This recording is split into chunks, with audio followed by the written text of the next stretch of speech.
Welcome to South Harmon.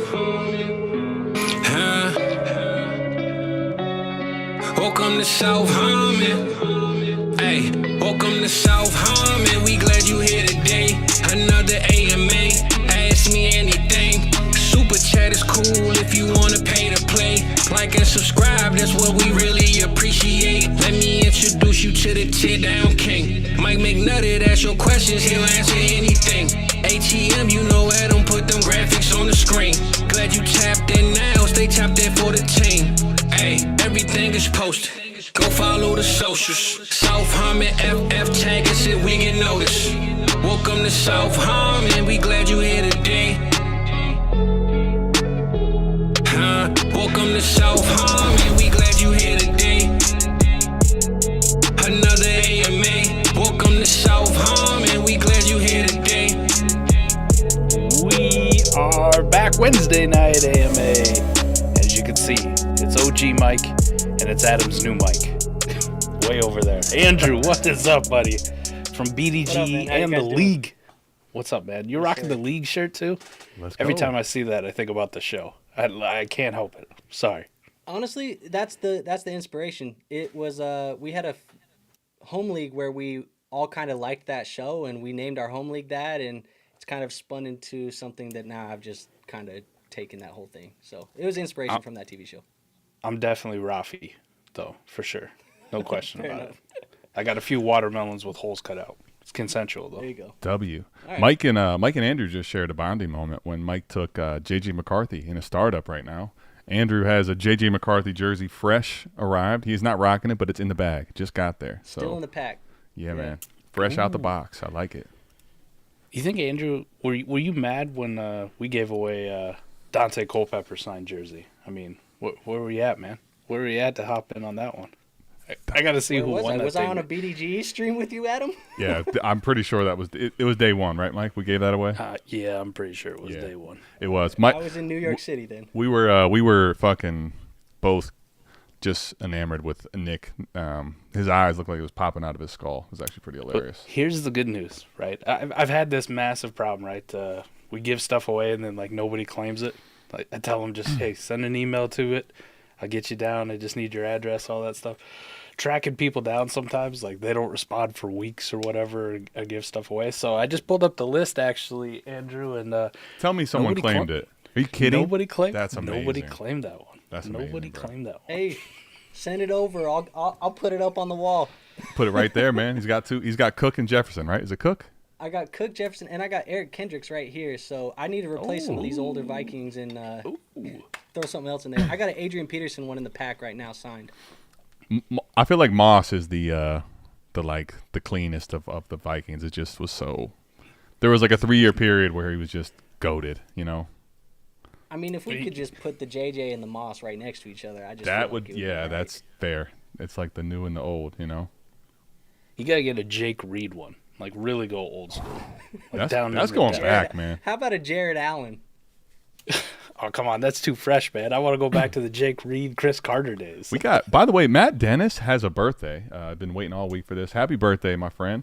We got Caleb. He's like 76 or something. He needs a Vikings fan's opinion. We'll get to a question real quick.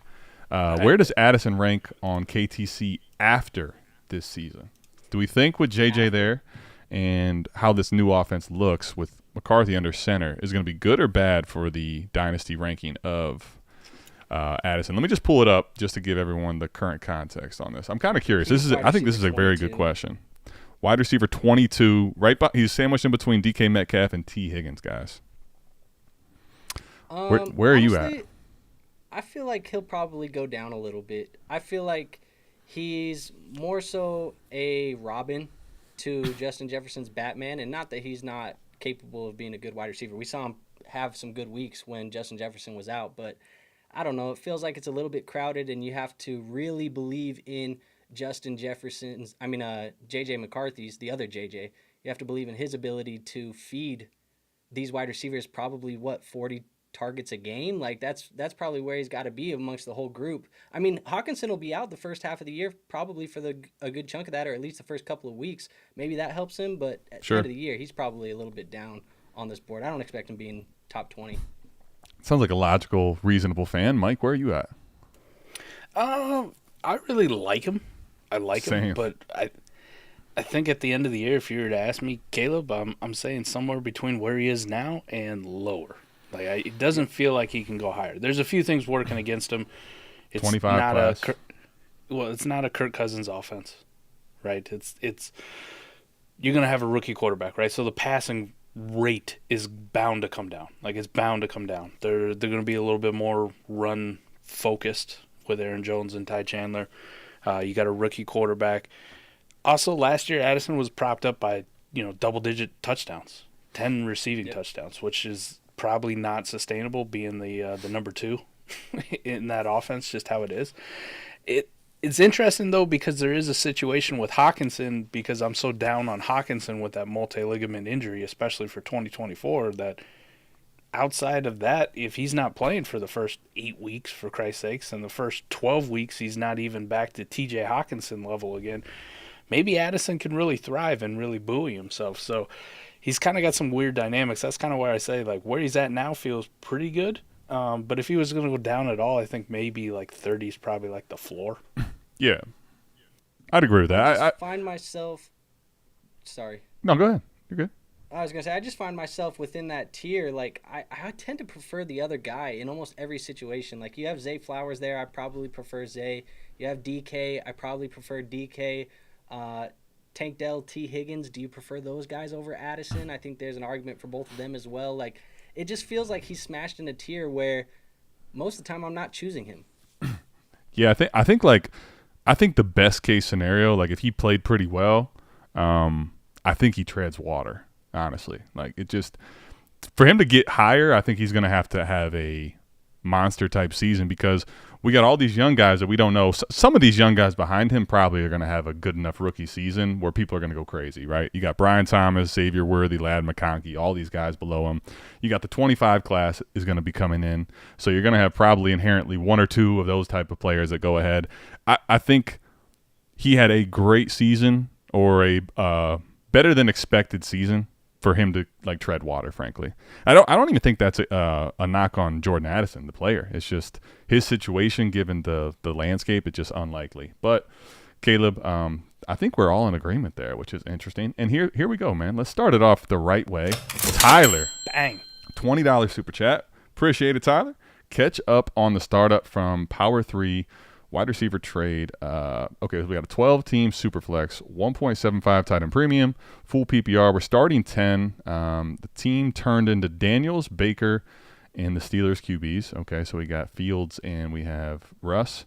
Jacobs, Pollard, Aaron Jones, CD, Chase, Amon-Ra St. Brown. Damn, out of a startup, that's incredible to pull that, plus having Daniels, honestly. Hunter Henry, Fant, Diggs, and Kupp, hammering running backs now.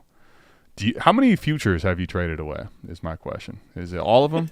I mean, even if it is, I'm probably okay with it. But I need to know that for sure, Tyler, because I don't see how in a startup you land CD, you land Chase, and you land Amon-Ra while still snagging Daniels. Like, that's crazy. I don't. 3 first-round startup picks. Right. Exactly. It's craziness. I mean, I'm trying to poke a hole in it, but how do you? I feel like you killed it. Dude, I love that team too. He's got the A-Warp tight ends. Who gives a fuck? Right. Henry and Fant. Perfect. Yep. Drake May. My draft. If Drake May is halfway decent, just some dart throw shitter. If Drake May is halfway decent, maybe Hunter Henry's a touchdown dependent decent option at tight end. Yep. Noah Fant, you've already got. Have you yapped about him for 20 minutes? Mike and I love him. Not to mention, how'd you pull off Diggs as your wide receiver 4? And Kupp as his wide receiver 5. Andrew, what do you think, man? I mean, this feels like a $20 flex, but we're for that too. I mean, that's what it is. But I'm with you. It's like I don't know how you did it, but thank God you did it because you're going to be pretty damn good for a while with CD, Chase, and Amon-Ra St. Brown. Just keep hammering away the running backs, I guess, because you don't need the wide receiver. Wow. So he only moved his 25 first. Nice. I'm actually curious if you could put it in the chat, Tyler, what the 25 first went for, like how it played into this. I'd imagine His 4, his 5, and his 25 first for the 111. Okay, so that's how he got 2 of the receivers. So he probably got CD and Chase there. And that makes sense. So he would have had then he would have got Amon-Ra in the second, and he would have Daniels in the early third. Okay. Daniels at the 301. I mean, I think getting Daniels or a high-end quarterback option in the third, I think I'm comfortable with that, Mike. And the way it turns out, how do you argue it? If you were going to make a bet too on being competitive in 24, and you say, hey, I got a rookie quarterback as my number 1, there's only one of them that I would want to be Jane Daniels because of the rushing. That's it. For sure. Really, really high floor. Really high floor. So, and then just locking up the Steelers quarterback room is nice in a lineup. I also think best ball, you're probably pissed at yourself because you're like, fuck, I got some zeros or whatever, but it's fine. Like you're set there. Baker's a solid QB2 for you. Your wide receivers are stupid. Your running backs turned out okay, and you got wide receiver depth. Like fuck them tight ends, man. Perfect. This is great. I think I like the roles. I think the securing of Baker too. So now you have Russ or Fields, you don't feel amazing about, but as your quarterback 3, I feel like you have a very solid quarterback room given the level of investment you made in those receivers early. So, I feel like case closed, but Andrew, any other final thoughts on this? Nah, man. I mean, we don't got to talk too much about that wide receiver room and the rest of the team. It's pretty damn good. Yeah, I mean, that's in the landscape of today, that's 3 of the top 4 in my book, but if you want to include Marvin there, 3 of the top 5, what are we doing? CD's coming off 180 targets last year. If you want to include Marvin there, it's still 3 of the top 4. Okay, there you have it. Do you even think you could tear down from Daniels to like a Dak? Something back. If you can do that, I think you should be doing. I think, Mike, as much as I like the upside of Daniels rushing, we've talked about it at length on different 4D shows. I'm willing to forego that if it's truly a tear down to Dak right now, because Dak Prescott's one of these quarterbacks that the passing volume and what we saw last year. If you're giving me a plus, 100%. Dak Prescott's probably one of the, I think, more. It just doesn't make sense, his value, if it's actually appropriate given like what we see in Keep Trade Cut or what people are doing in startups. It's kind of a cheat code quarterback that you can get in the 3rd or 4th round. It just doesn't make sense to me, honestly. Like I wouldn't do it straight up. I would take Daniels over Dak. Sure. I'm saying if there's a plus though. CD. But yeah, if I get some sort of plus, a running back dart to another second or something along those lines, I think I'd do that just because now you got the weekly upside of the stack. Dak and CD. It looks like in the chat he said he passed on Dak for Daniels, so he chose which is a smart move. Take the dynasty value instead. Yeah, I'm fine with that, and I also think the reason why I think it's okay. I think this would depend on the type of player you are in dynasty. For me, I would do the same thing, knowing right now. Like Andrew, I think one of your videos you did covered how Daniels is trading for unreasonable things at the moment, and I feel like you have probably a 2-month. Yeah, you have like a 2-month window to probably capitalize on. Maybe you find somebody, sleeping unless you get out of Daniels for, cause for example, Mike, like you said, you could tear down to Dak maybe, or you might catch somebody that lets you go from Daniels to Hurts for really not much, right? And all of a sudden now it's like you look at what the startup would be like. Okay, now all of a sudden I just got a really cheap, another 1st round startup pick. You're like, fucking. All gas, baby. That'd be crazy. Yeah, I got 4 first rounders. Let's roll. And I'm only down my 25 first. I got my 2nd and 3rd to toy with here. Let's go. You can get that back next offseason if you want it. See, I think we're in agreement here. All right, let's get to some other questions. By the way, Tyler, appreciate the super chat. If you want to skip the line, super chats are welcome. But let's get to a question that's been sitting here since the beginning, man. And then we're going to talk about the running backs. But I wanted to get to Sean, who had this question before we got in here. All right, 12-team Superflex start 10, full PPR, tight end premium is a half point. It's a lineup league. So he's got Josh Allen, Kyler Murray, Watson, Rodgers. He's got Breece Hall, A-Chain, and Kenneth Walker. Lamb, Marvin Harrison Jr., London, Nico, Addison, JSN, Reed, Bowers, Pitts, Andrews. Trying to sell a tight end was sent at 25 first thoughts. Well, first of all, we're out here just flexing teams at this point. This is another just no holes anywhere squad. I'm taking a first, frankly, for I personally, it depends on where the first is, but like I'm looking, I don't want to have all this value sunk into Bowers, Pitts, and Andrews personally. Even with a half point tight end premium just isn't enough for me to have all this value sunk into these guys. Where are you guys at though? 25 first or whatever your lowest valued of these tight ends would be? Yeah, probably Mark Andrews for me. Yeah. What about you, I was Andrew? gonna say for me, it's probably Kyle Pitts. Like he's the guy that I'm probably most comfortable selling in this group. But I think you could get more than a 25 first for Pitts. Yeah, agreed. I think right now, Bowers and Pitts, right now, like where everyone's really excited about youth, I think is the two higher valued. But to me, Andrews, I'm really close. I'm perfectly fine to be frank with you guys with any one of these ones as my tight end in this format because I don't care about it that much. I'm with you though. I'd probably prefer to sell Andrews or Pitts here. Would you take a 25 first though for either one?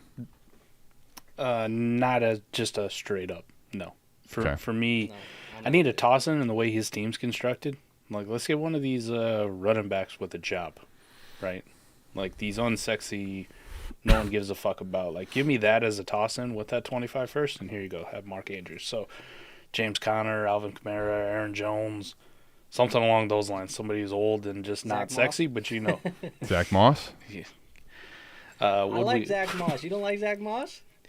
We dunked on him on the trade show just for what the actual package was. I actually feel like I think he's fine, Andrew. I just the trade on the trade show with Zach Moss, I was like, what the fuck are you paying this for Zach Moss for? I feel like Zach Moss though, value wise fits the bill here. Like if you told me that's the one you got, like I'm truly not the biggest Zach Moss fan, but he's right in the range of, I prefer Connor, but you can't I wouldn't hate it if that's what you get. I'm looking to get a guy that probably is the day 1A even of his team, right? So Brian Robinson, I'm trying to think. Zach Moss, James Conner. Who else would fit the bill? I mean, Mike, I might even go as low as Raheem Mostert, although, they took Jalen Wright. Like, can you give me something like that? That's probably my bottom dollar. After that, we're going too low for me. But I need to have something like that back. And I think this is a perfect segue. Well, hold on. He says, or would you rather try and send Pitts, Watson, and Reed for Chase? Yes. That's Deshaun Watson or Christian Watson? That would be Deshaun. Less likely to do Deshaun Watson, but I think with this team, you got Rodgers and Kyler and Allen, so yeah, I mean, why the hell not? I think with this team, I'd probably do it. It feels heavy. It feels heavy, but realistically, like Reed's far enough down my list where I'm okay.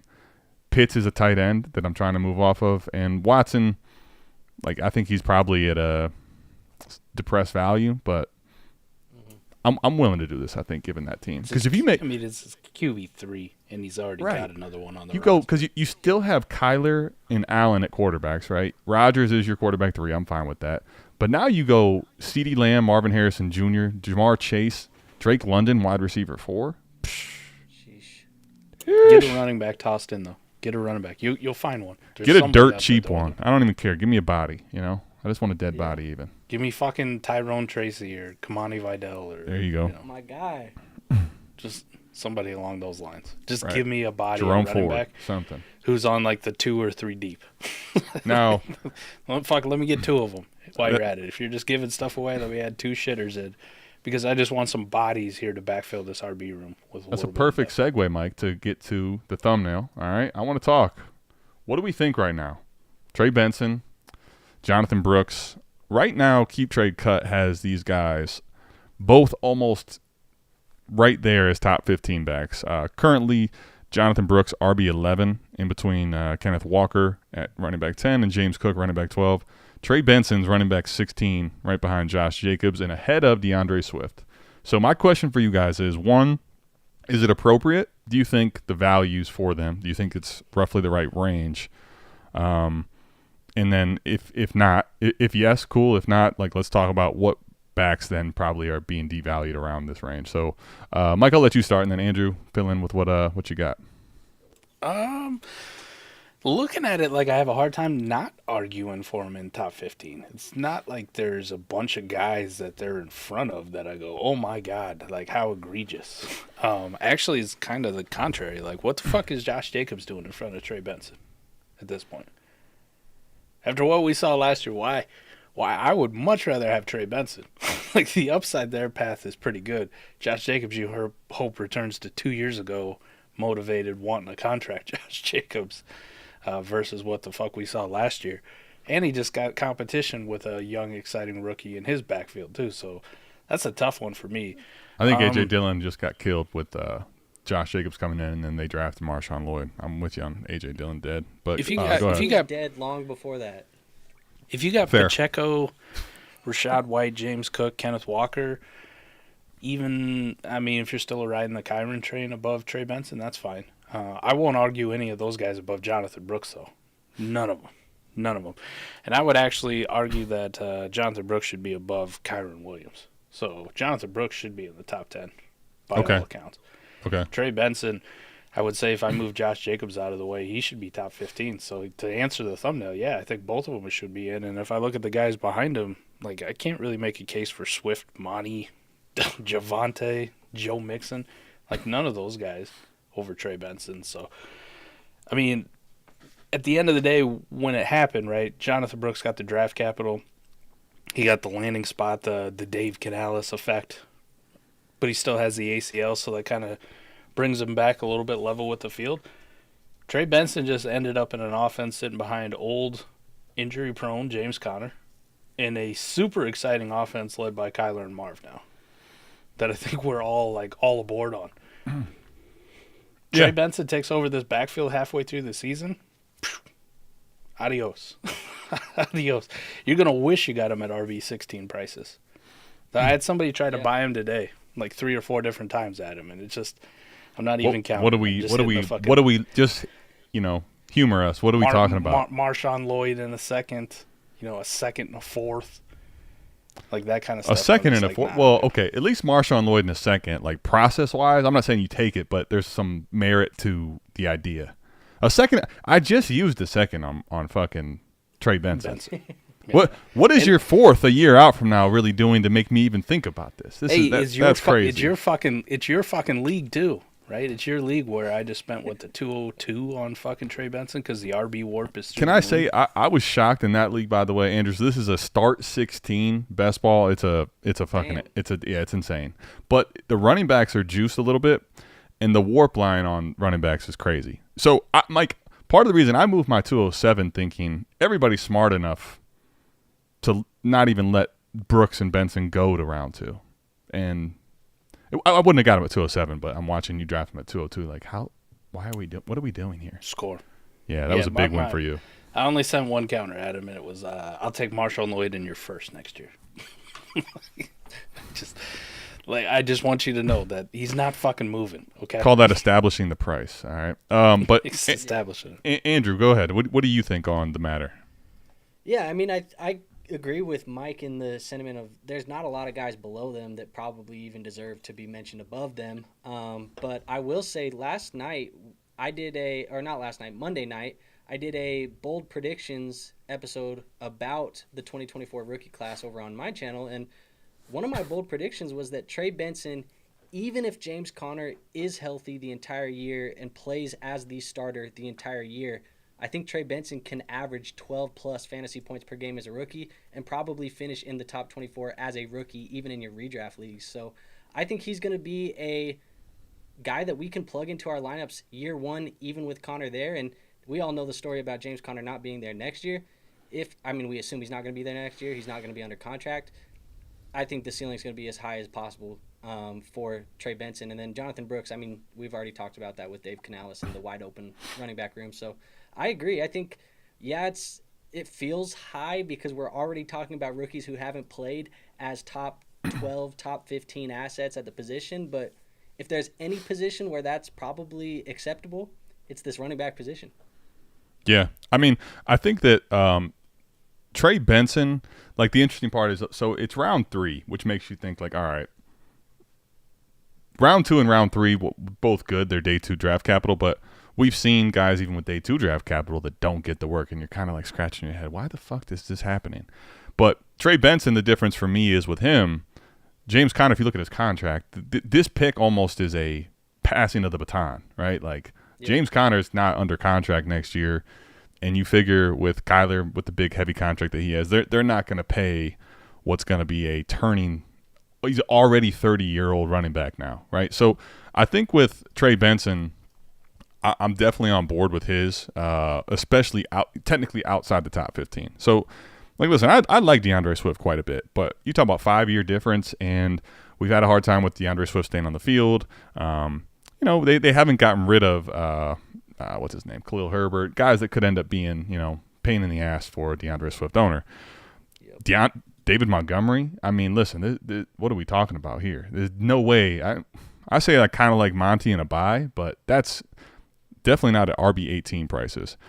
I will say Jonathon Brooks is one. Now, he's to Mike's point, it's not egregious because I could argue higher. If he was healthy right now, Mike, I'd probably put him at like right behind Saquon Barkley. No questions fucking about it. Done. Top 7, 8 running back in the class. My only hesitation with Brooks is probably the person that is owning him, because I get this gut feeling that midway through the season, if he's, you know, either not playing a lot of snaps or whatever, are people just going to sell light because Jonathon Brooks isn't giving you production? I feel like this new wave of how you value the running back position is, what are you doing for me right now? So my only hesitation with Brooks is just that, knowing he may not give you the production early on. Benson, frankly, might not give it to you early on, but I think you'd be stupid to not expect it to come at some point. This guy is going to be probably splitting time at minimum at the beginning. But, you know, at the same time, Jonathon Brooks is only ahead of James Cook, Rachaad White, Pacheco. So I can't argue against it. I just would say I'd be a little more willing to move off of Jonathon Brooks at a top 10, top 11 running back price than I would be Trey Benson at running back 16. To your point, Mike, you're going to have to pay me more than whatever the fuck that's going to cost. I can almost guarantee you if I have Benson shares. I want to paint a little picture here, too, while we're kind of on this RB topic here. Yeah.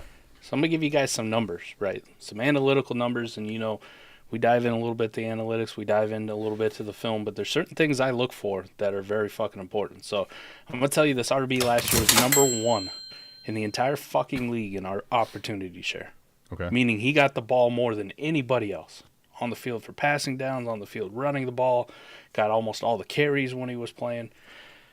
But with that, here, I'll give you some other ones. Yards per touch, 50th in the fucking league. 50th. Who?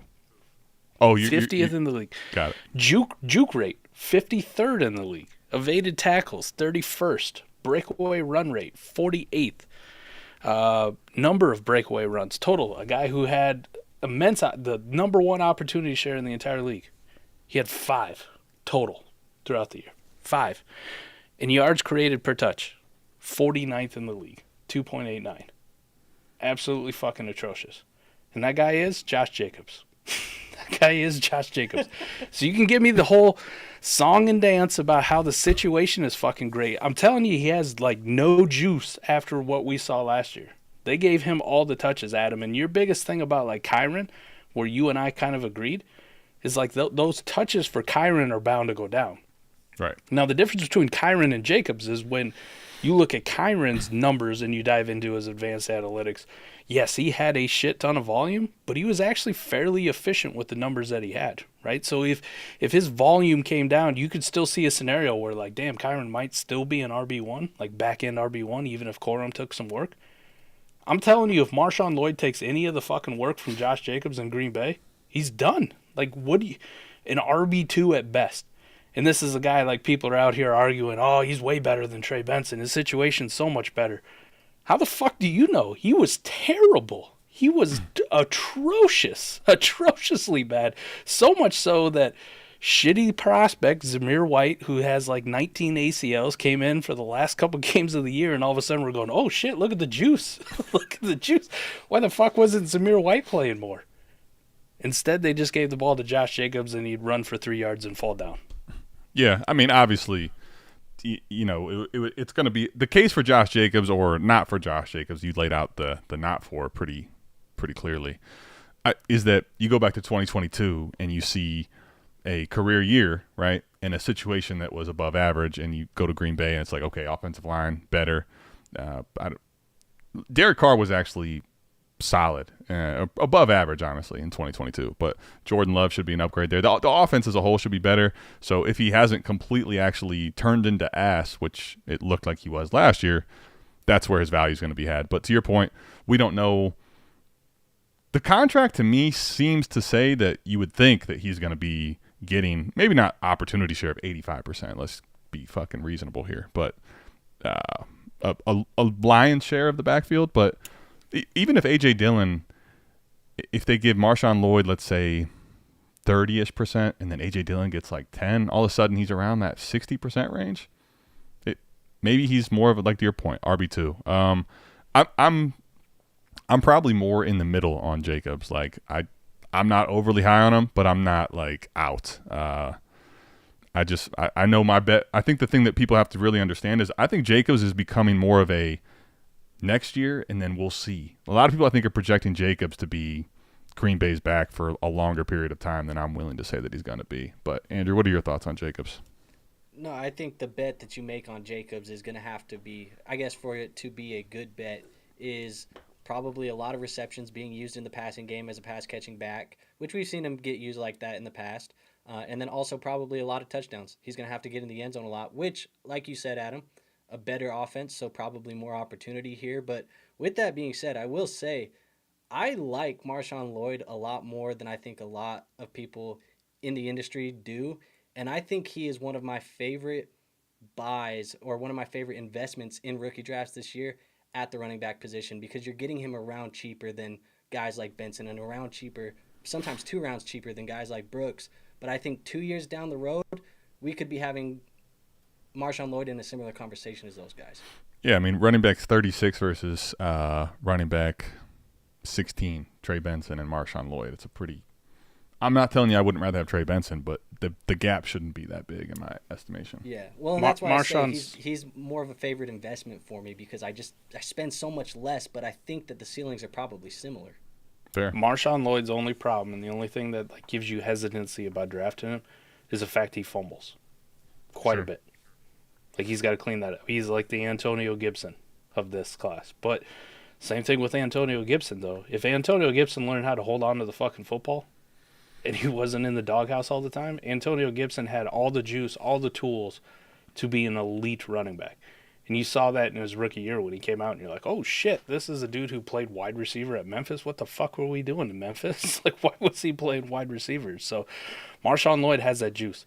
He can catch passes. He's very, very elusive. He's very, very good at doing breakaway runs. Everything Josh Jacobs is fucking terrible at. Absolutely horrendous. The negatives that you say about Marshawn Lloyd just gave me flashbacks to Alexander Madison last year. I could get that. Alexander Madison, though, didn't have the juice, right? That's a guy whose yards per carry went down every fucking year of his career. Every single one. Yeah, but dude, kind of like Josh Jacobs. I was seeing fumbles just replay over and over and over again in my mind. Putting the ball on the floor. Yeah. Love it. Mike, Corey wants to know. I think it'd be great for you as a Vikings fan if Alexander Madison was the one to like finally kill Zamir White. Like, Alexander Madison has this sudden miraculous rebound and nukes Zamir White somehow. I've been best ball drafts. I've been taking like last round. Yeah. It's a drug addiction, Andrew. Stop. Yeah. Stop. Yeah, sorry. It's okay. I mean, I had a hard time letting go of a lot of shit too. Mike, what's it going to take to get you and Fizzle and Corey at the Birds Cowgirls game at the Link on the 29th of December? Ooh. Probably an act of God. Maybe a divorce, something along those lines. Corey, you got your work cut out for you, but never say never, all right? You can make it happen, okay? And to go back to what you said, it's Corey.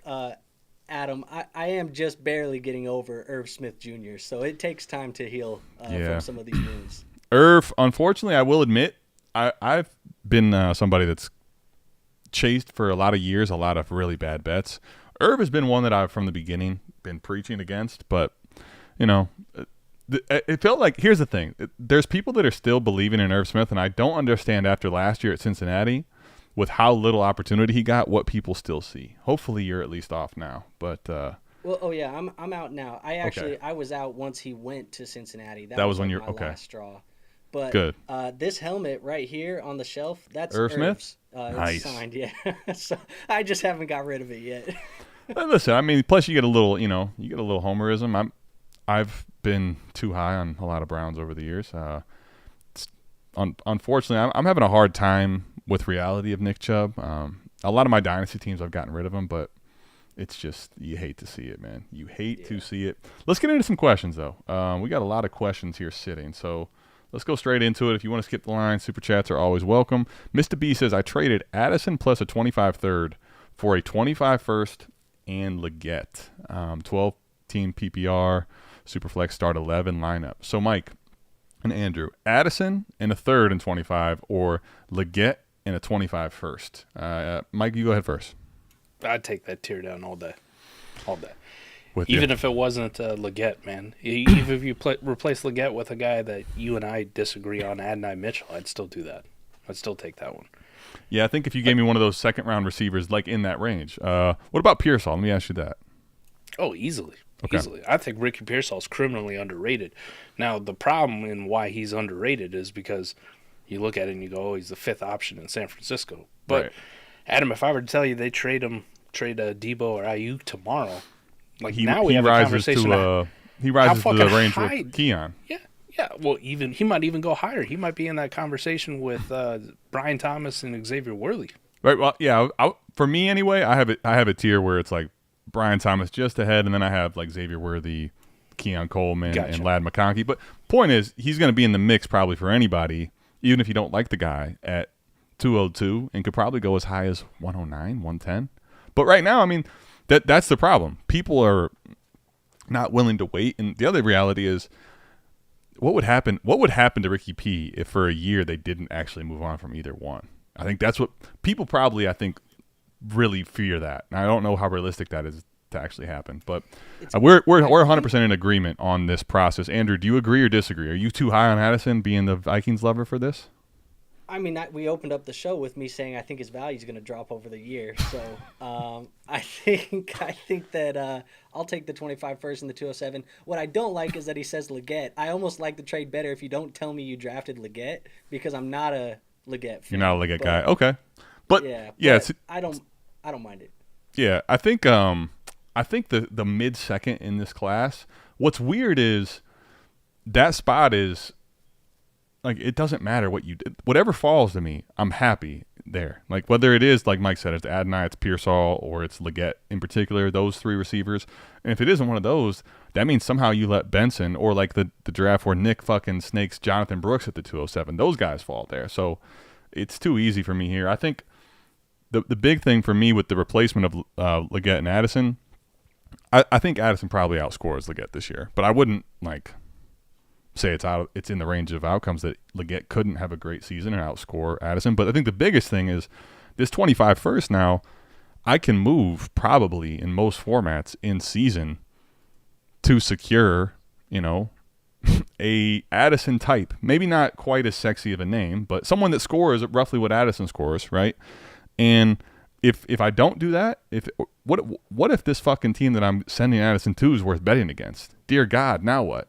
Or what if they just have a few things break wrong for them? What if going into the year, the first 4 weeks of the season, you're sitting on this first, they have two of their quarterbacks get hurt and one of their star receivers? Holy shit. Buckle up. I mean, there's too many outs on the other side, I think, for me not to take the Leggett in the first side here. I think, especially Mike and Andrew, start 11 to me is another thing that I factor in here. Like, that extra piece of starter, that 25 first is monumentally important in this one, in my personal estimation. He says that 25 first, he said it's likely a non-playoff team. So, I mean, that changes Good it totally. God. What do we? Yeah, that's insane. Well done, Mr. B. Man, what's going on with all the flex questions tonight? Everyone's showing off for Andrew. We're getting no real questions here. That's true. It's super making flex. It's making my job easy tonight. I guess.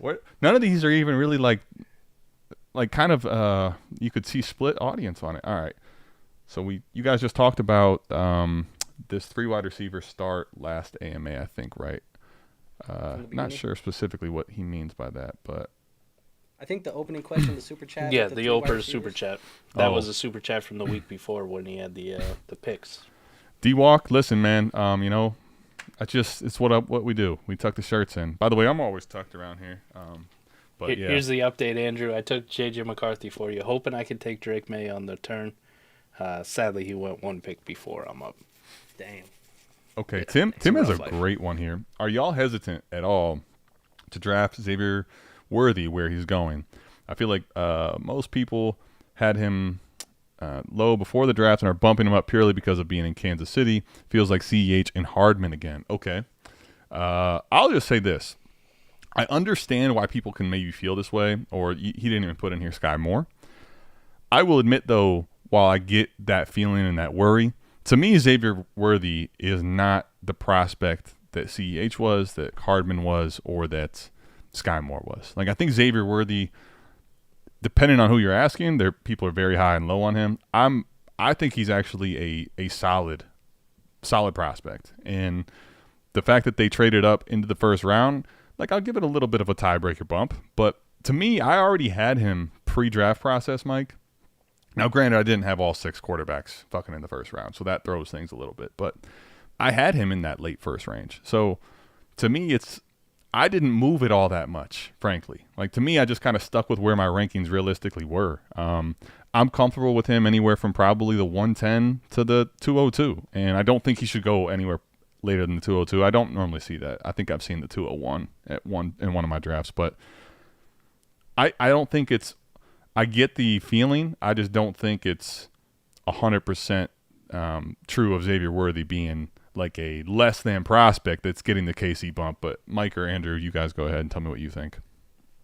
Yeah, I mean, I think for me it feels a lot like people are having flashbacks of failed picks in Kansas City, and they just want to make that lazy comparison cross with them. It doesn't, to me, feel like Xavier Worthy is that prospect. And I was with you. I think, honestly, when we were doing some of our pre-draft rankings, like, I want to say we both had him somewhere between that wide receiver 6 and wide receiver 8 range as we got to the NFL draft, and that's kind of still where he's being drafted at for the most part. I think 5, 6, 7 is kind of where he's at now, so it doesn't feel like the bump has been crazy for at least my expectation. Now, for some people who did have him as wide receiver 10, 11, and now they're drafting him as 6, yeah, that's a crazy bump, and maybe they should have adjusted their expectations, because what that means is either their pre-draft scouting process is bad and they didn't know what they were looking at, or they just are relying way too much on landing spot. It's one of the two. Where are you at, Mike? I mean, you can check the receipts all you want, but Brian Thomas and Xavier Worthy pre-draft, I had them in the same tier, back-to-back in my rookie ranks. Xavier Worthy was a hell of a prospect in his own right. Sure. Hell of a prospect in his own right. And it was just a matter of what you wanted to do, whether it was the big size speed freak in Brian Thomas or whether it was Xavier Worthy. This is pre-combine too. Like, I had him right up there. Like, I had Brian Thomas pre-combine in a tier by himself, and then I had Xavier Worthy as the next guy, so wide receiver 5. End of the day, that's still where he falls. And it doesn't really matter to me who you take. Like, I think he deserves to be in that conversation. The Mecole Hardman one, like, Mecole Hardman never did anything in college other than just run fast, ever. Even if you go back and you look at, like, Henry Ruggs, if you wanted to make that lazy comp, Henry Ruggs' best year, he had 746 yards. Best year. That was his 3rd season. That was his junior year at Alabama. Xavier Worthy far exceeded that in his freshman year as an 18-year-old. Almost had 1,000 yards as a true freshman at a Power 5 school. And then he followed it up with a decent enough sophomore campaign, and then this last year went over 1,000 yards. 5 touchdowns, plays special teams, runs fast, runs routes. He's not just a speed merchant. He doesn't just run go routes. He is far more like Devontae Smith than he is anything close to Mecole Hardman or Henry Ruggs. Yeah. Period. Sure. And CEH, whatever you want to say about CEH, but, like, that's a weird, like, that's just the Kansas City thing, like, creeping in your mind. That's all that is. Too, or I remember Mecole Hardman. Did he not play cornerback in college He as did. well? Like, He wasn't converted. a Sure trans- did. Convert. Yeah, like, Yep. He was a convert. I mean, Converted look, ass. man, we're comparing Xavier Worthy to a guy who played DB. What are we doing here? Right. And I mean, I saw someone in the chat say like CH wasn't that bad of a prospect, but the truth of the matter is on CH, nothing about his like workout metrics or profile was anywhere near what you really wanted to see other than 1 year of late production in a fucking historic offense. So that was the problem with CH was like, you know, realistically, it was based on his, you know, last year in a outrageous offense in with Joe Burrow at the helm, right, at LSU. Like that's what made his profile anything. If you wanted to argue it, I had to look it up. Mecole Hardman went 35 catches, 543 yards. That was his final season at Georgia, wide receiver production. Goodness, that's so bad. Xavier Worthy did that in a half a fucking season. Half a season, he was like, "Yeah, I already got you, boy." Done. Yeah, I mean McCole Hardman too. I feel like people for Hardman especially. Let's remember, Tyreek Hill at that point was under like the biggest part of the off the field issues with the stuff with the kid, and they were. I really don't think people probably remember that they made that pick strictly feeling like they were going to lose Tyreek Hill on an like indefinite suspension, and then the motherfucker didn't get suspended. So. Like that pick is also like wildly asterisked. I feel like because they were chasing a field stretcher. Like that's literally what they drafted him to be. And then Tyreek was there. Put that in your minds. Put that in your minds for what is happening with Rashee Rice because people overreact to the off the field stuff at times, and I feel like Rashee Rice right now is being highly overreacted to from a dynasty lens. Maybe in your redraft you want to fade him, sure, but in a dynasty lens, come on now. I mean, I'm curious to see like. Where it settles in, where people actually settle on this, because right now I feel like there's either people that are wildly overreacting or people that are just like gonna hold their shares. I'm kind of curious to see how it settles with Rashee. But what do you got, Mike? You were gonna say something. No, I just saw the chat where like, listen, I'm not comparing him stats wise to Devontae Smith. Obviously, Devontae Smith won the fucking Heisman. But if you don't think they don't have similarities in their game, you're telling on yourself because you obviously didn't watch them play. Like you didn't watch the film on them. He runs routes at an elite clip. Like, he will break you in fucking half running routes. Now, does he have some concerns like Devontae Smith coming in? Yeah. When you're that small and you don't weigh that much, press coverage is something you're going to have to learn to get off of. And Devontae Smith learned how. Devontae Smith learned how, like, you can't press me if you can't touch me. If Xavier Worthy does the same thing, holy shit, look out. Because you know he can take the top off of defense at any time. But the guy can run routes. He's not just a one-trick pony. He's not just going to go out there and run 9 routes the whole game. He's going to run the whole fucking route tree, and he's going to run it well. That's why I say he's like Devontae Smith. So just pump your fucking brakes a little bit there. People are looking for a reason to shit on him right now, man. I already saw people throwing highlights of him like dropping a ball in practice at rookie minicamp. That was his first highlight. That was hilarious. Bro, it's like, what the fuck are we doing here? Like, are we really just like looking for reasons to hate on these players before they even... Remember when Jamar Chase was dropping footballs and everybody was upset about it? Yeah. I mean, well, so I think it's Fantasy God in the chat. The ball didn't have... Mike didn't actually say that he said he's closer to that. Just go back and re-listen to it. He said he's closer to Smith than he was to Hardman. He's not saying it. He's not saying, but he's not. He didn't say. You didn't say that he's the second coming to Devontae Smith. He's been doing it the whole time, bro. He's been doing it the whole time. I know, but I'm not putting his thing on the. I'm not putting any of these comments up, but I'm just for the. What do we got here? For the 203 people, the 202 other people in here, just making mention of what they're seeing. 202 other minus one. All right, at the 203, guys, would you rather have Benson or Brooks? Now, we kind of touched on this. I'm curious if you guys, in a scenario, you would take Benson ahead of Brooks. And it's funny, in the last rookie draft I was in, Benson was taken ahead of Brooks at the 203. So, Matt, is this a burner account? Was that you that took him? Jordan Hoffman, is that you? No, I'm just – who would you rather have in the rookie draft, though? Is anyone hot takey on the Benson stuff, or is it Brooks still for you guys? I'm taking. I don't think it's hot takey. I think they're close enough, but at the end of the day, you go. One was a second round pick, the other guy's a third round pick. So, like your logical tiebreaker should go. I'm going the guy with draft capital, but I think Benson was a decent enough prospect. Yeah, one guy's competing with Chuba Hubbard, and Miles Sanders. Let me ask you guys this: Do we think? Like right now, I feel like what's interesting about Brooks anyway, and what I'm gonna like kind of phrase this to ask you the question in general, but it feels like with Brooks, everyone's saying, all right, he's coming off the ACL, so it's likely this year is kind of a wash, and by next year he'll be the lead back, and you'll get Jonathon Brooks unleashed. Do we think he's one of these talents, and he's young enough that all that could end up being blown out of proportion? Like, is Jonathon Brooks a good enough athlete prospect to overcome and actually give us meaningful production in the back half of the season where people are saying, well, that's where Trey Benson's going to explode? Is it possible Jonathon Brooks does that in the back half of this year? We've seen it with really good athletes in the past with the ACL injury at the running back. Right. Like, defy all kinds of logic. Breece Hall, Saquon. I mean, you go back to the one that always comes to yeah. mind is Adrian Peterson, like almost breaking the record the next year after tearing his ACL. Just insane. But you like see these really good athletes at running back just dispel that myth about ACL. yeah, The thing is, I don't really know about Jonathon Brooks. His tape looks like he's a pretty goddamn good athlete, but we don't have that athletic testing to confirm that, right? sure. So it leaves you in that gray zone. Like, either you're betting against it or not. That's why I don't think, like, because of the current situation, Benson over Jonathon Brooks is super hot takey. Because Trey Benson could come in and unseat, James Conner sooner rather than later, or Conner could get hurt. And all of a sudden you got like a 4 or 5 week head start on Trey Benson producing for you than Jonathon Brooks in their rookie season. So, I mean, the hype level could be very different, come midway point of the season. I don't think it's hot takey, but I still prefer Jonathon Brooks over Trey Benson.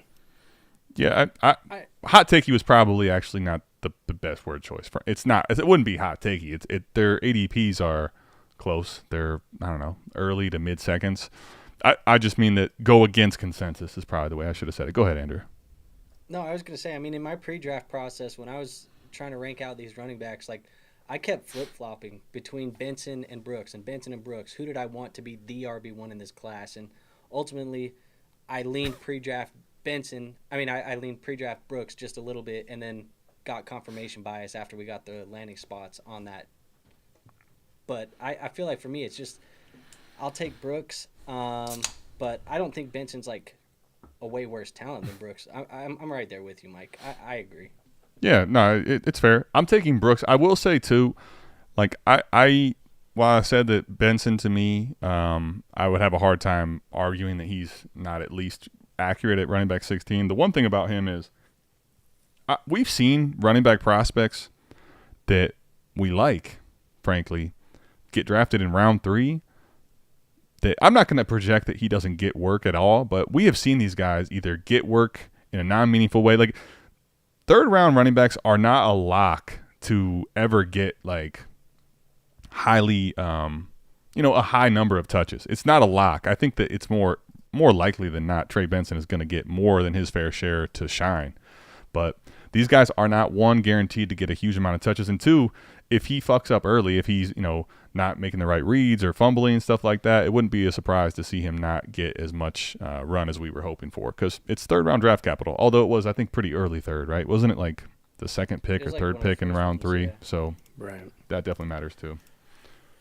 It's interesting with there because you also see like some second-round misses now. I date myself going back to the Bishop Sankey draft class, first running back off the board in the second round. And Was that 2014? That's going back, yeah. Long fucking time ago, right? Like, this happens all over the place with them, just not with first-round guys. Like, I know the NFL doesn't do it a whole lot. We saw 2 in the previous draft class, but like it feels like it's becoming more and more rare. Like, you have to be ridiculous type talent, but listen, if a running back goes in the first round, just all fucking bets are off, okay? First round running back, fuck him. Even if it's Najee Harris, I want him on my team because this dude is getting work.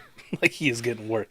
Second round, to your point, Adam, like, you're a little bit more comfortable. Third round, it's like, it's better than being a day 3 pick. Sure. It's better than being a day 3 pick. But That's you are what not. you can say. You're just not locked into anything in No. round 3. Like, just straight up. That's the one thing I think we have to at least say about Benson. I like him. I like the prospect, but we'd be remiss to act like this guy didn't get first round draft capital. He's not like locked into getting the lion's share at any point this season. So I'll give you a little neither is teaser Brooks here, either. man. But go ahead.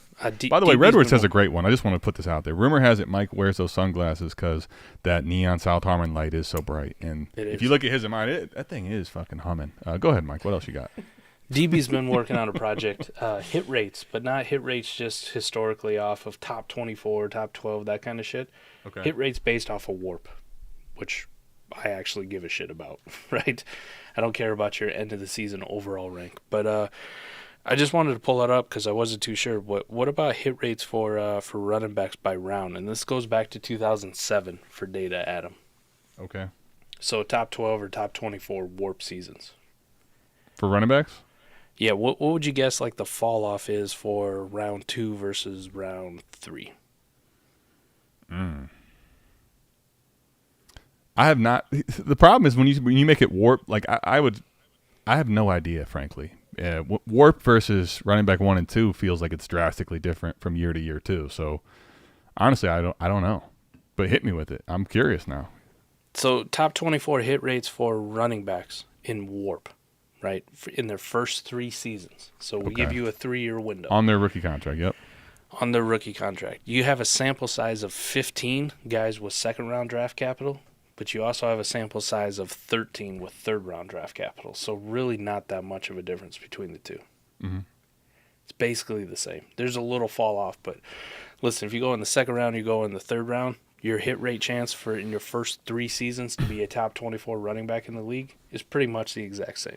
I wouldn't disagree actually with that point. I just think that it's more likely a second round actually gets the run to see if he's good or not. Now, forget warp for a second. Just like if they're going to get the, I feel like we look at round 3 guys, and maybe I'm wrong on this, but you can go back and look and see like round 3 draft capital guys aren't really a lock to ever see the field. Now, to your point, if they get on the field, I think they have just as much of a chance to now smash as a round 2 guy. Right? What this is telling you that, though, it doesn't matter, right? Like that theory doesn't matter because they hit at the same percentage, right?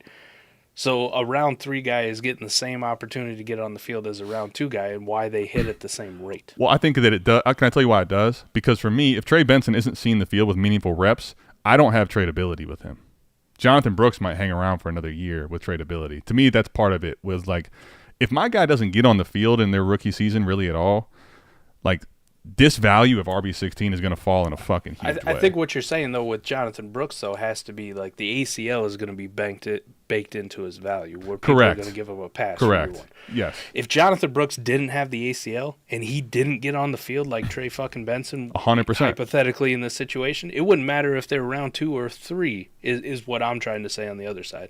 Okay. If they don't get on the field at all, I don't give a fuck if he was drafted in round 2 or round 3. The NFL team didn't put him on the field, so you're least likely to hit, and your tradability goes out the fucking window. Like sure. I mean, I would say if Jonathon Brooks at his draft capital, like Charbonnet last year is one that comes to mind, but they had another really day 2 pick that was ahead of him and Kenneth Walker. If Jonathon Brooks is day 2, doesn't get ahead of Chuba Hubbard, like some of it's situational. Running back that's drafted in the round 2 doesn't get ahead of Chuba Hubbard or Miles Sanders, who's dead now. I mean, that value is going to fall to a fucking off of a cliff in a hurry. And that's the warp thing too, just so I'm clear about it. The warp thing is warp for their position as an average, right? So top 24 warp for running backs as an average going back to 2007. But Adam, like the rates are the same whether it's top 6 as your threshold, top 12, top 24. So the rates between rounds 2 and 3 are almost the exact same top to bottom. I'm just thinking, like, go back to last year. Like, even Charbonnet, who wasn't getting on the field much, eventually had a window and kind of had his value resurge at a point. Like, he got some run, and maybe it was just because of injury, but he did. Kendra Miller, now he had a hard time staying healthy, but we've seen round 3 running backs just never crack a lineup, believe it or not. Not saying it never happens in round 2. I just think it's more likely in round 3. But, I mean, if you want to keep arguing with me, we can keep arguing on this if you want to. No, the crazy thing, I mean, we can do it. I'll do it with you. I'll go there. You just threw in Kendra Miller, and he was a round 3 pick. Right, and he didn't play, but he was hurt. And he holds about the same value as Zach Charbonnet does. Right now he does, because Zach Charbonnet didn't do shit with his work, right? So, I mean, what's higher? the argument then? Who's higher? What? Who's higher? The RB range say of it. relevance? Andrew, why don't you say it for him? He won't say it. Charbonnet. Zach Thank Charbonnet. you. Thank you. Who's the most, dismissed.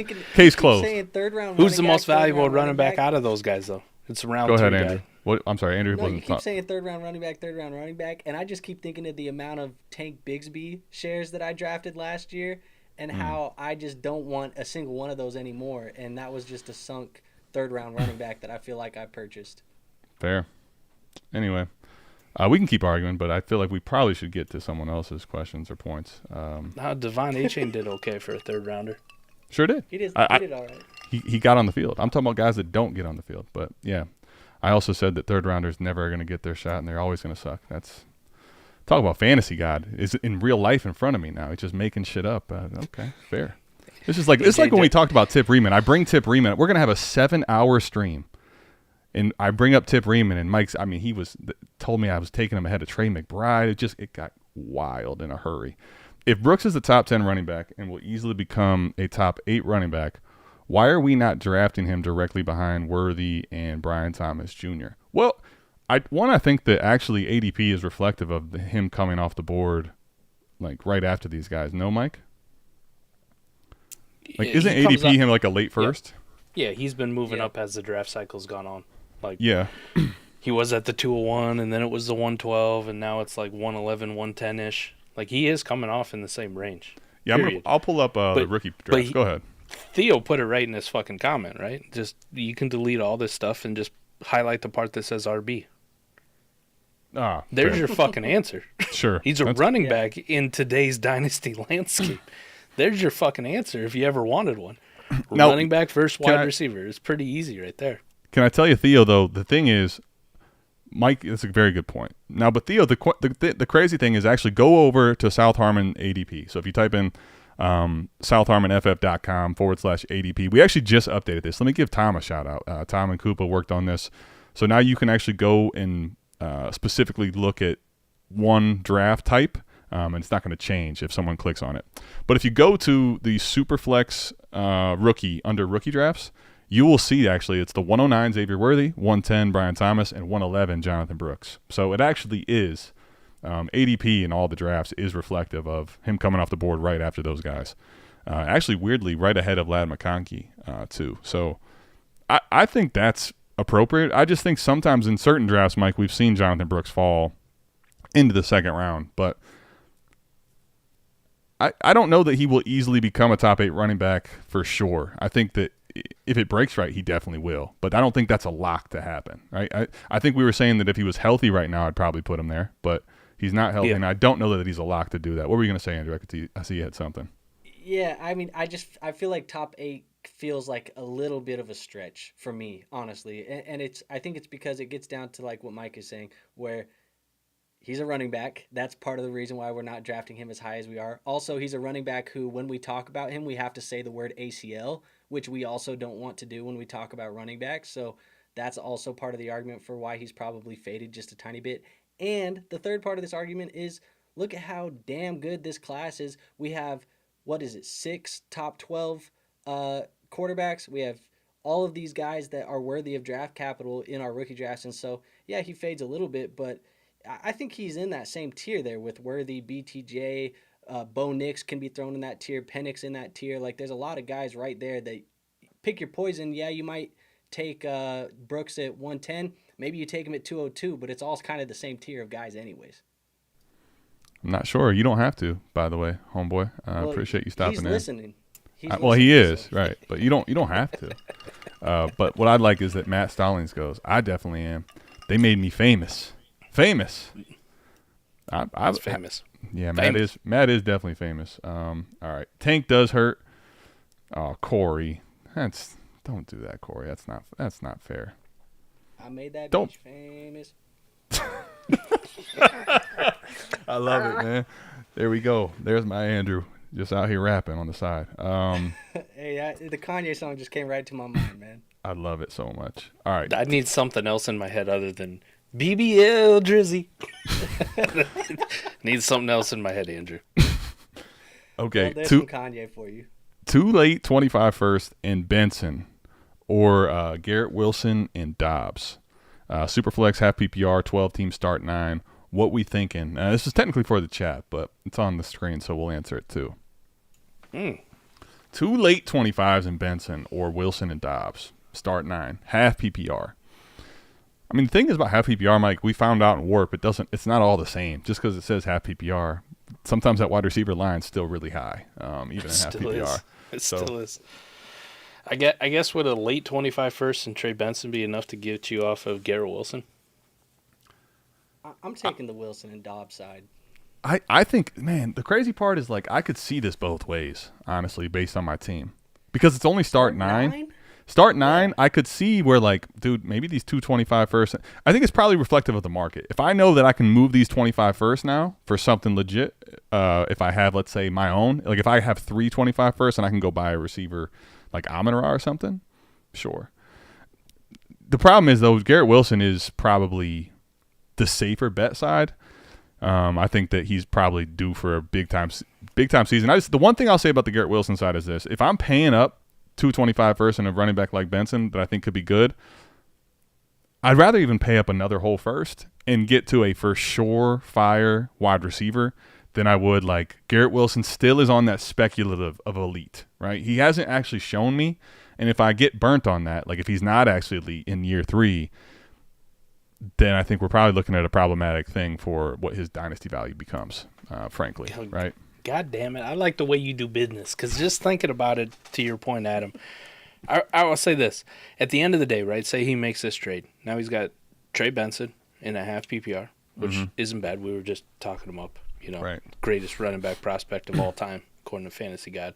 I think that's what he likes. But love you too, Fantasy God, but we're gonna play. But hypothetically, to your point, Adam, though, if I could take those 225 first, and let's say I can add my own to it, and now I can send somebody an offer of 3 firsts, which I think are late, and I can go get a Chase and Amon-Ra, Justin Jefferson, CeeDee Lamb, something of that ilk. I'm much rather going to have the side that I end up on with that receiver and Trey Benson versus my first Garrett Wilson and Romeo Doubs. At the end of the day, in this format, start 9, half PPR, all the things kind of like coming together for you. I'm with you. Like, if you could take those first and then maybe use them somewhere else to actually get in a tier way above Garrett Wilson, not just a projection, an actual fucking producer of fantasy points that you don't have to, like, please let it be this year that Garrett Wilson finally breaks out and does a whole bunch of stuff, and I could actually get into that solid one, I'd feel much better about the end result than I would holding on to Garrett Wilson and Romeo Doubs here, because Doubs is kind of an afterthought in this format. Yeah, the thing about it is, Doubs is in a different format. I love Doubs, but I don't care at all about Doubs. Well, go ahead, Andrew. What were you going to say? I thought you were going to say something else. No, I mean, I was agreeing with the fact that Romeo Doubs is by far not anything that I'm super excited about. For sure. Yeah, if you told me that was a more meaningful receiver that I might be able to flex more often in a start 9, I might be a little more on that Wilson side. Like, I think it's appropriate. I think it's a fair trade. I just personally, if I'm going to start getting into this pay up tier of 2 firsts and a nice plus like Benson, I'd probably rather just pay 3 firsts in Benson and get to the next tier and just say fuck it. Like, I know I'm locked in with Amon-Ra or somebody. Like, but I think this is probably the reality of Wilson, because if you buy Wilson here and he actually ends up in the elite tier, you bought light. But the problem is, the same thing is also true if he doesn't smash. If he ends up being a wide receiver 15 this year or something, like, his value probably starts to dip. So, be interesting to see what happens with him. But especially if Rodgers ends up playing and he doesn't smash. If Rodgers plays the whole year and he doesn't smash, Mike, I'm a little worried about what happens to Garrett Wilson's value, frankly. Also, what if Rodgers just looks like shit? And he could. If he looks like definitely 2022 Aaron Rodgers, which looked like shit. Yeah, big doo-doo burger. Yikes. Fuck Aaron Rodgers, man. God damn it. Now you guys are talking. I'm all worried about my Ohio State Garrett Wilson love now. Shit. No. She should have been for multiple years. Oh, come on. Fantasy God says we're soft. We're just talking shit back with you, buddy. Come on, man. I can't help it. He's the biggest Romeo Doubs fan out there. Nice. How close are Tyreek and London? Would it matter if you have Cousins? What's the value difference? I think value-wise, they're very close. I think if you tell me I want to go win right now, it's not as close. Like, I would rather know for 2 years I feel much more confident in Tyreek Hill than London. But I think with Cousins there and with Penix at the helm behind Cousins, whenever that becomes a year or two, I feel a lot better about Drake London actually making that leap. I feel like he's a more appropriate valued version of Garrett Wilson, if I'm being honest. Yeah. I'm with you, Adam. Like, I think value-wise, I think they're close. And I think, like, you could send Drake London for Tyreek Hill and probably get that done in, I don't know, half your leagues, depending on if that team's competing or not. Yep. And if I'm a competitive team, like, I would much rather have Tyreek Hill on there. The production-wise isn't even close. Like, I expect Drake London to take a step forward and, you know, maybe jump up into that elite conversation. But Tyreek Hill, I know, can fucking do it. That's a guy, if he would have stayed healthy, was 2,000-yard Tyreek last year. Yeah, I mean, and I feel like with Drake London's value, his price right now, it's baked in already that he has taken that leap. So you're buying him at the cost of what he should be if he takes the leap. And so, I mean, if you give me this deal in all of my leagues, unless I'm like rebuilding and this is something where I'm not really trying to contend and I can't take on the older asset, I'm taking Tyreek every time. Don't hate it. I think that's a good way. That's a good way to put it. I'll tell you right now, though, Mike. Like the teams of mine that are ready to go, like that are, I feel like locked in contenders for this season. If someone offers me London straight up for my Tyreek Hill, I'm telling them piss off every time. Now that's just me. That's just me. I know some people wouldn't do that, but I'm telling you right now that's happening. Right? That's the same response I'd give him. Fuck off. If you don't believe me, you want to test it, please send it. I'll reject it. By the way, if you look at my team and think it's a contender, and I'm sitting there with London, and you want to do the opposite, test it. It will get accepted. I'm a man of my word on that. I promise you. Go for it. I hit him with the Wolf of Wall Street gif. Not leaving. Not fucking leaving. Damn. Pops is in the chat. What's being up, really Pops? excited because you're loving on his Dolphins. How the Bud Light Platinum's tasting tonight? Andrew, I don't think you've been privy to see Mike and Sean, Pops. They sometimes get animalistic on here. It's pretty fun to watch, frankly. They get crazy. Listen, all those times he beat the shit out of me when I was young. Sheesh. All those times he beat the shit out of me when I was young. It's like it's payback time. All right, you're old. Your time has passed you. I'm the alpha now. That's why he's down in Florida, hiding. Yeah, with his osteoporosis. I know the feeling. My dad stopped playing me in 6th grade one-on-one. Still thinks he says, I beat you last time we played. The fuck out of here. My dad can't play basketball for shit, man. Most unathletic, uncoordinated guy I've ever seen. He's terrible. That's pretty awesome. I don't know how we got to this. I thought we had a really good question here. Maybe somewhere, maybe not. I love him to death. Strong as a fucking ox back in the day, but he is unathletic and uncoordinated as fuck. Andrew, what do you think here? When is the best time to trade for those crusty old running backs for your chip run, noting that we hate running backs? Or Mike, whoever wants to go first here. I mean, I was talking to you a little bit off stream about this and a strategy that I like doing. And in fact, when's the best time? I like start doing it now, especially as we get into best ball type of summer when everybody's doing best ball drafts. Because what I like to do is I like to cross-reference the ADP of these veteran running backs on Underdog Fantasy or whatever you play best ball on, because that kind of tells us how these people are drafting them for the year. And I'm only viewing these running backs in 1 or 2 year windows anyways. So if I can get a major type of discount on somebody in a dynasty league, but they're being drafted in the top 10, top 12 type of running backs in ADP on Underdog, I know that I'm getting a guy that's most likely, or at least projected, to score me a ton of points this year. And most of the time you're getting them at 50 cents on the dollar in your dynasty league. Michael? I'll buy them if they're 25 cents on the dollar right now. 50 cents on the dollar. If I buy them right now in dynasty leagues, Adam and I have been here multiple times with our fucking running back love in the past. And then training camp comes around and one of these fucking assholes tears their ACL, blows their Achilles out, sucks, and some fucking undrafted scrub is taking their job. And anything that I thought I was getting a discount on in May is out the fucking window. It's like, oh man, I got him for a second. Jesus Christ, I'd love to have that second back because I couldn't even get a fourth for this trash can right now. So I really don't worry about it until end of July, beginning of August, like when training camp really starts taking off. Because that's when a lot of the dynasty players really come back and they're like, okay, what's my team look like for this year? Oh, fuck, my team's ass. I got to get rid of these old running backs. Like, the discount is still there in dynasty. Redraft's a different fucking animal because everybody wants to win every year. Like, you don't play redraft thinking like, oh, my team's going to suck this year. You play redraft thinking, I'm winning. In Dynasty, usually, especially in leagues that have been established for multiple years, now fresh out of a startup's a completely different story. Everybody thinks they got a fucking chance, except for maybe one or two teams who traded back and took picks. And they still think they can win. But yeah, they're like, I'm in a productive struggle. Not a bitch, you just in a struggle, but it's not very productive. But most people in Dynasty, at least in established leagues, you have this clear hierarchy of like 4, 5, 6 teams that know they're in the playoffs. And then you have this hierarchy of teams where they're like, I'm dog shit. Like, somebody please take these fucking running backs off my team. So I don't think the value, at least for me, the price in May versus the price in August for some of these old crusty running backs doesn't change that much. Unless I'm trying to buy them from a contender. But if you're doing that, you're shopping at the wrong store. I mean, you're a baller on a budget. Like, you need to be going to Macy's like Keon Coleman. There we go. He'll take you right up there. $74.99, you know? Yeah. Now, I will say this, though. I think this is one of those where, like, we could argue. I think we're all kind of in agreement here, though.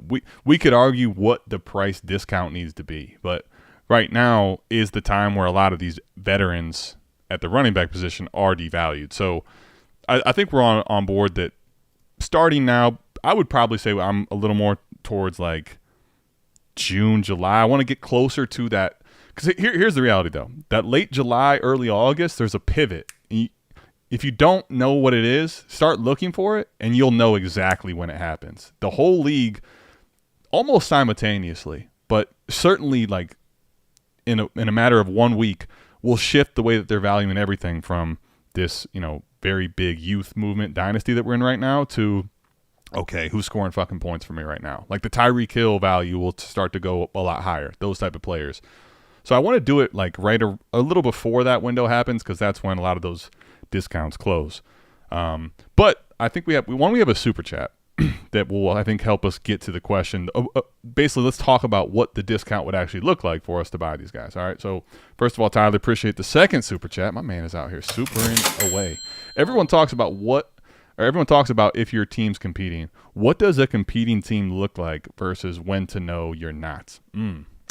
This is a very good question, actually. Probably doesn't get talked about enough. We tried to, but I think it is format dependent. But Mike, you want to start, or Andrew, do you want to start? Yeah, I think there's a couple ways. Go ahead. But tell us. Yeah, there's tools you can use if you want to look at, like, you can plug it in. We were talking about Keep Trade Cut earlier on this thing. Like, they have a power rankings thing where you can pull that up and kind of look at how your team looks like. But that's not necessarily going to show you competitiveness, I think, for your roster. But if you're looking at a team trying to figure out if you're ready to compete or not, if you're unsure, you probably are not one of the strongest competitors in that league. Facts. But also in season, if you're looking at it and your team is actually producing, and yes, you have players that are not hurt or things like that, you got to play that into account as well. So I think there's a couple ways, but really the big thing is if you are debating whether or not you're competitive, the chances are you're probably not. Mike? So it depends on format too, right? It's format dependent for sure, yeah. For lineup leagues, we'll start. Like, the easiest thing is if you play in a Superflex league, what's your quarterback situation? Like, if you go into a season and your quarterbacks are Daniel Jones and Baker Mayfield, the answer is you're probably not competing. Like, in most leagues. It's gonna take an act of God and luck to really get you in the playoffs, you know? If you go into a one where you go, like, I'm weak at third quarterback, but Jesus, I got 2 top 8 guys at quarterback 1 and Superflex. All right, that's a great fucking start. Now what's the rest of the team going to look like? And then I usually go to wide receivers. What's my wide receivers? Like, do I have at least 4 or 5 guys who are in the top 36, just consensus-wise in Dynasty value ranks? And if the answer is fucking no, I need to work there. Running back and tight end are something that you can always find for cheap. You can find off waivers, but those are the 2 positions I look at. Now, if you're in a best ball league and you ask, is my team a contender? Adam, I tell everybody, the first thing I do is I go and look at your bench. What's the first things coming off your bench? And if the first thing coming off your bench is Romeo Dobbs, you ain't a fucking contender in best ball. Piss the fuck off. Go off into the shadow realm. You're not winning. Now, if the first thing coming off your bench is like, hey, I got Deontay Johnson, Rashad White isn't even projected to be in here, Amari Cooper, like they don't have to be superstars. But you need to have a bunch of names like in that RB2, wide receiver 2 conversation, and you need to have that third quarterback in Superflex for sure in a best ball league. If you don't have that coming off your bench in a best ball, you're not a contender. If you built this like, listen, I got Jefferson, I got Chase, I got Amon-Ra, great. I don't give a fuck. It's a best ball league. Adam has gone into ones back when we first started doing best ball with a god tier like starting lineup in a lineup league. You look at it and go, man, these quarterbacks are amazing. Sure. His running backs are amazing. His best tight ball. end's amazing. His wide receivers, his flex position's amazing. And then you go look at the bench and it's like fucking DJ Chark. Right. And Juju Smith-Schuster. And you're like, oh, buddy, you're fucked. Well, I mean, like, you are fucked. Some of those teams you can actually get to the playoffs and be pretty competitive in. But Yep, like when I played against, then you run into a team like Mike who built it with the bench. He basically has a team that's going to be deeper overall, and all it's going to take is DeAndre Swift missing the week or Travis Kelce missing because of COVID, and then you're fucked. You're completely fucked, right? That was the one, right? Your superstar tight end missed the fucking playoff game for us. Right. You were toast. Exactly. So, like, it can be competitive, but it's not really built to likely win and go through in a best ball format. Lineup league, if we're talking like a lineup start 9, start 10, you want to make sure you probably have, I would say at this point anymore, Mike, I need to have 3 minimum receivers that are like probably in that top 24 range in dynasty values that feel like, okay, I'm secure enough at this position, and I need to, at least to your point, have a one projected score at the quarterback position if we're talking super flex. Like if you have someone like, Kyler Murray as your quarterback 1, your quarterback 2 is a little more shaky, that can still be fine. But I think you got to at least check those things first. If you're not checking those boxes, even if you have a Mark Andrews type and your running back rooms are pretty good, that's more likely if you try to push that team into contention where you're going to end up getting fucked, where you end up pushing your pick in and now you've missed the playoffs because you don't have the core. I think the foundation needs to be at least one top 12, 15 quarterback minimum and probably 3 of those receivers that are very good. And then you can build around that. But if you don't have those things in a lineup start 9 or start 10, I'm not going to say it can't happen, but I think that's probably what I'm looking for in the lineup format, frankly. Like, I need to make sure those boxes are checked, or at least, like, you have a team that's built of very good old wide receivers. So the dynasty values are pushed down, but, like, you have 4 or 5 really old wide receivers that could score points, because you're going to need that in a lineup start 9 or 10. One more thing, and I want to hit on it because Andrew said it fucking perfectly, too. Like, if you got to ask the question, you probably ain't a contender, right? Like, this is the old Beer Fest line. Like, hey, what's a ZJ? If you got to ask, big fella, you can't afford it.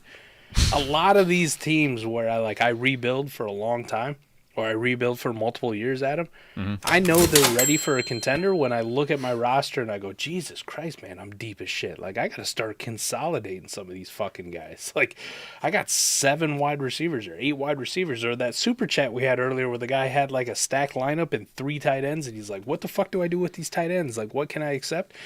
Once you get to that point, oh yeah, buddy, you're a fucking contender. Now start making the moves to get the production on your team in the right spot and get yourself into roster construction. But that's kind of where you're at. Andrew, I think you said it best, though. Like, if you got to ask, you probably ain't a contender. For sure. you probably ain't a contender. If you that's facts. Go ahead. I'll take it. You guys explained the actual, like, looking at your team, looking at the roster construction and the lineup and stuff better than me. And it might be the age, it might be the gray and the beard that, gave you guys the wisdom to say it better than I did. But the shadow realm, man. It is what it is. No, I think the reality, though, is that what Andrew said at the beginning, right? If you don't think you're a contender, you're not. Now, that doesn't mean you can't wait and see what happens and maybe things fuck around and break your way. But I will tell you this. If you go in and you think you're not sure if you're a contender, right, and you move in your future pick, that can be one of the how do I put this? The singular worst positions to be in Dynasty, when you're going to miss the fucking playoffs, someone else has your pick, they won't let you get it back, and you don't know what you're going to do with your team. So definitely don't do it out of turn. We've talked about this in lineup, Mike. One of the biggest differences from best ball and lineup leagues is we're going to stop pushing our picks in too early in lineup leagues because the variance, if it ends up not breaking your way and you don't have your future first, that becomes a perennial like value that you don't have on your team, which is awful to be in. So unless you feel like you are juggernauted towards the top and you know you're competing, I really wouldn't recommend pushing that first in. And if you do, be prepared for the consequences. Fantasy God, appreciate the super chat. Listen, I got two things here. First off, Andrew, by the way, Adam, did you card him before he came in? Like, I don't want to get a solicitation of a minor. No, didn't you see, though? He's got the white cup. He's doing it right. Like, you can't tell. Don't worry about what's in my cup. It's my fucking cup. I love that, man. You know? I'm just asking, right? I don't want to hit any violations for soliciting a 14-year-old. Fucking baby I can take it if I can dish it. I got fucking kids that are older than him, for fuck's sake. And then second off, Fantasy God, you're all right, buddy. Like, we're back, okay? By the way, though, I was actually enjoying it. Like, I was enjoying the shit, but appreciate the super chat, Fantasy God. And I've seen him in the comments. He's been on record on multiple comments as fans of us. I put up with Johnny's shit for months for far less. Oh, to be honest with you, Mike, I kind of relish the opportunity every now and again when like he's in there and I'm in there in Discord. Like, all right, I'm gonna body bag this son of a bitch. Did you see what the latest thing? Instead of banning him from the Discord or kicking, he's just white. He just doesn't have a tier. It's the fantastic. I took away all his roles, so he gets one fucking channel. Welcome. You just say hi to the new people who joined. This is fantastic stuff.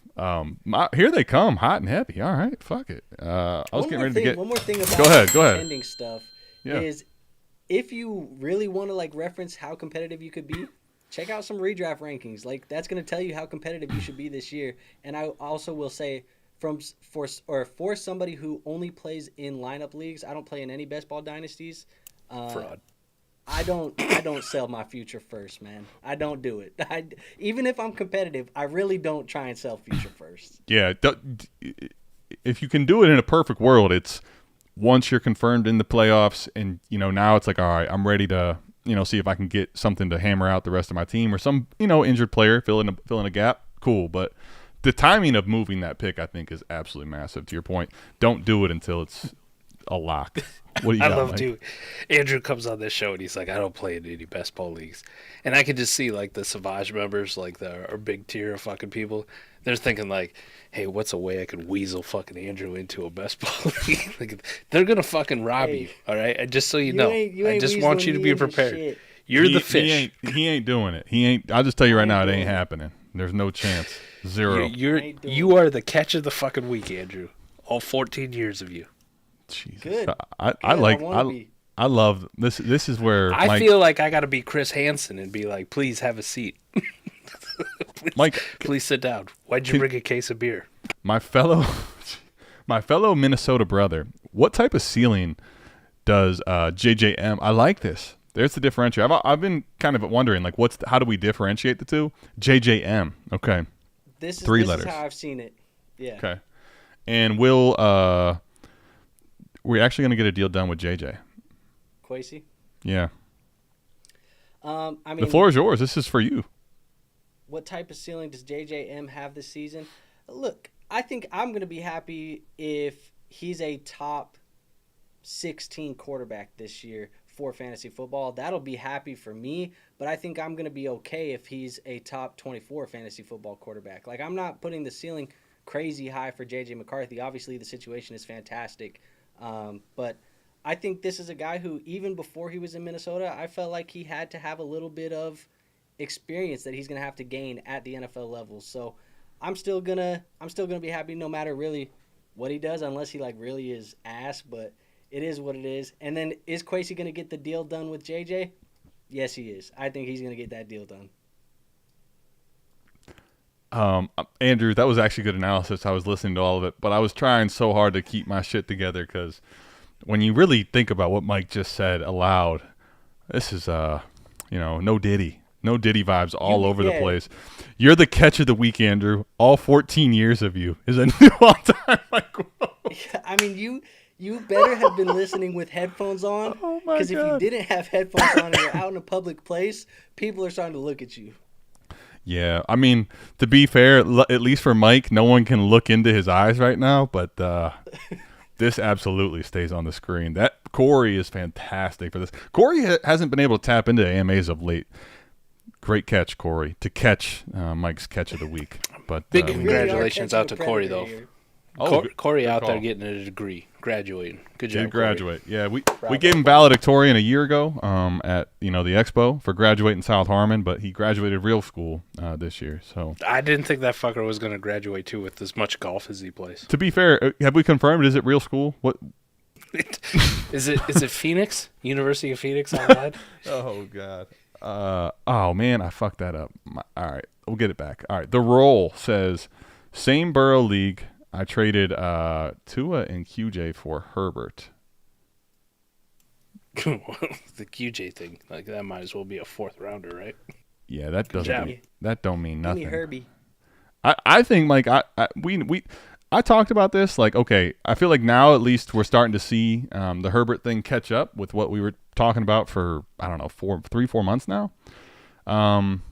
But I do think there's a value loss at some point where it has to stop. Like, I think the reality for Herbert we've been preaching is that there's probably an okay floor, but the ceiling just doesn't exist there. So I'd be okay with taking Herbert ahead of Tua, but I will say, like, at the same time, Tua was a tale of two halves of the season last year. The first part of the season, Tua was a, difference maker. The second half of the season, when the schedule got tough, he was really fucking struggled. So I think I'd probably take Herbert here, but I'm curious what you think here. Yeah, I've been big on this, like, fade Justin Herbert, but it's been fade Justin Herbert at his cost, and a lot of this when he was like QB6, QB7, QB8, somewhere in there. It's come down a little bit, and like the offers aren't as crazy anymore for Justin Herbert, like the deals that have gone through. Now he's down to 9. He's still like a few spots too high, right? Like Kyler fucking Murray, Jordan Love should be over him. Jaden Daniels should be over him. But like once you get down to like Trevor Lawrence, Drake May, J.J. McCarthy, Brock Purdy, Jared Goff, all that shit, like Dak Prescott, Tua, fuck, I will still take Justin Herbert there. Right. Like that's where I still want Justin Herbert. So fade him, and at this point, like Tua and QJ, I know hopefully my dad went to sleep or passed out, whatever the fuck he did. As much as a fan as I am of Tua, like just attaching a fucking Quentin Johnston to it to go get Justin Herbert. What like, in the hell is going on in this show right now? This is amazing. fucking see you, Tua. Like, I'll pack your shit for you. Get the fuck off my team. I was actually just looking real quick. We'll do one more question because we're already getting late, and Mike is clearly off the fucking rails at this point, which is it's fantastic. I'm not mad at it. I'm just saying I probably need to, for everyone's sake on the show here, make sure we don't get canceled. But Justin Herbert is, I think at this point, probably the only people I would say, like, the only person going behind him in startups at this point where I would definitely say for sure ahead of Herbert now is Kyler. Outside of that, nah. Like, I think he's appropriate, right? So I'm taking him ahead of Tua still. So if all I'm doing is throwing away someone that I'm confidently putting on the waiver wire, if I can't move him at the end of the offseason, like 100% I'll take Herbert here. And there is some confusion in the chat. It's still $1 to get in the fucking Discord, by the way. Like, that ain't ever changing. Yeah, the lowest tier. Maybe you got to pay tax or something, but I'm not in charge. It's of $1.07 in Ohio. Okay, And maybe Trenton's in Canada. I don't know what the Canadian conversion is. It's probably really high. I mean, Canadian to be fair, pesos or whatever it is. Canadian pesos. You see what I'm talking about, Andrew? Isn't that the currency? Canadian pesos? I actually don't know. Yen. Canadian yen? Yen. That sounds right, Andrew. Like, you're pretty wise for being 15. I'm actually pretty. Gee, Merry Christmas. I'm actually pretty excited to see when all the Canadians at once like hit you with what the currency is down in the chat here. We got 209 people here, but Fantasy God says I'm not ready to let y'all leave. So here we go, man. See, I told you he was back. Crazy. Lisa in or. All right. That's a tough one. All right. I'm not sure that 14-year-olds are allowed to answer this, but for tonight we'll allow it. You get to stay up late. Mike or Andrew. We're the cool parents. Don't tell your mom. You're lucky my wife already went to sleep. Oh, yeah, my wife's been asleep too. Oh, snap. Go ahead. I guess in some cultures, though, they do let, underage boys like you marry. It's like Isn't it predetermined though? It's like an arrangement, yeah, right? like arranged. Like gonna what'd you get out We of gotta it? be Like careful, boys. We gotta be careful. how many acres did you get? How many sheep? See, this is what I'm or talking about, goats? Andrew. Now here, Mike, can we get an answer to the fucking super chat for God's sakes? Sorry, go ahead, Andrew. Give me Lisa Ann. She's too old for you, bro. That's like your grandma. Listen, never say never. By the way, listen, I've seen I mean, crazier look, things man. happen. I've seen Mike draft a wide receiver in the first round multiple times now. Never fucking What? say never. Yeah, What? yeah, yeah. Oh, it's Lisa Ann all day though. 100%. Give the kid his props, man. He's 100% correct. This isn't even a debate for me. I'm taking Lisa Ann, but Dude. And then the transition she made seamlessly to doing fantasy football and being good at it, and you're like, what the fuck? listen, we You are got perfect. we all got a chance to meet her at the expo. T-Rock had some. So you I have to did ask. not. You'll have to ask T. That's fair. Mike didn't. That's I had to fair. run the fucking booth, man. You guys got to all go have fun. I just sat there. Well, I mean, I was running the booth for a while with you too, but you know, it happens. We both But we both coincidentally end up missing when Matt Harmon comes at the booth, and actually T-Rock and That's true. Koopa explain our tool true. to him, and then he puts it on his podcast, which is. No, Still I alive, wake up but- hungover on time. To be fair, though, Mike, you were in shambles the day of the expo. Let's just call it what it is. You were having a tough time, right? It was rough. It was rough. I All right. Everything I'd done, all the bad decisions had caught up to me at that point. Last real question, and then we're gonna send Andrew out of here. All right. Let's see if we can find one. We already. It's past my bedtime, right? Oh yeah. Way It's past your bedtime. Mike said we can. It's a let fucking you stay school up, night, though. Andrew. Jeez, almighty. Crazy. All right. Some people think any given Sunday, if you make it to the playoffs, you have a shot, or if your team is ready when you. Where do you guys stand on this, by the way? Flowosaurus, a good question, I think, to end us on it. Two different. It's a format specific one. Okay. Lineup league, the variance is all over the fucking map. So if you want to play the variance and just make it into the playoffs, by all means, right? You see those guys win all the time. Best ball league, I know Adam, like last year, we kind of talked a little bit about it, but it still showed out that usually the top seeds, the top teams, went on to win. More likely than not. Far more so than the lineup league. So best ball, if you ain't a top 4 fucking contender, just mail that shit in. Like, you ain't winning as a 6th seed. It ain't happening. I'm with you. Andrew, what's your take on this? Are you with your team like you'll tear it all the way to studs, or are you more of a like, let me just get in the playoffs and see what happens? Look, I play for the bye, and if I get that bye, then I know it's time to get into the championship. But other than that, like, I'll see you next year. I'm gonna keep building this thing. I like it, man. I'm kind of the same way. Like even in lineup leagues where I agree on the I want to be one of the top teams. If not, I'd rather rebuild it. What is going on with Michael? He I don't know. Dr. V said hopefully Andrew's at home because he's going to be breaking curfew laws if he has to drive. I don't even have my license. That's fair. Learner's permit. By the way, that's a good segue. Like he'll be just like T-Rock, riding dirty. You know. Hey, what I are like the this. child labor laws there in New Jersey? Like, That's actually a good Are we in question because we had a 1999 super chat that was directly to Andrew. We got to at least get him that part of the super chat money.